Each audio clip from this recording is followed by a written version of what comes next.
I drifted back into the showroom, wearing a sheer bright organza gown that seemed to float around my body like clouds around the sun. Began pacing the floor in front of Mr. Bean like a lion in a field.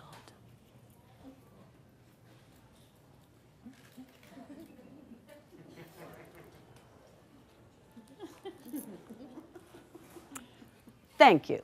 Come with me," he said.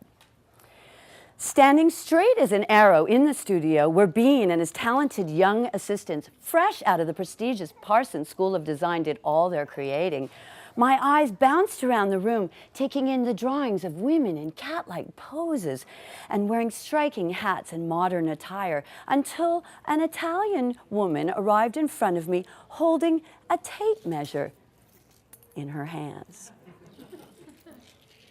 "Signorina, take off the dress." I froze. I had nothing underneath that gorgeous gown but my pantyhose.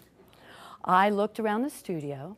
There was a well-dressed young man drawing pictures of hats and gloves and smiling at me, while a young woman at a drafting desk watched from the corner of her eye. Maurice held a pen and paper, and Mr. Bean had his face in a book. No one breathed a word. Oh well, I thought to myself, I guess they've seen this before, and they can't possibly be interested in my skinny body and tiny breasts anyway. I dropped the dress to the floor, and I folded my arms in cross of my frozen pointy nipples, letting the Italian tailor go to work with her measuring tape.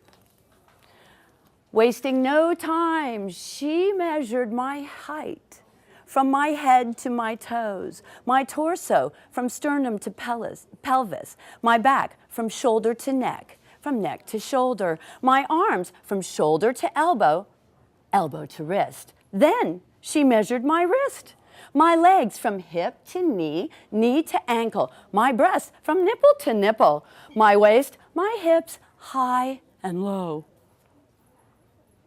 What's left?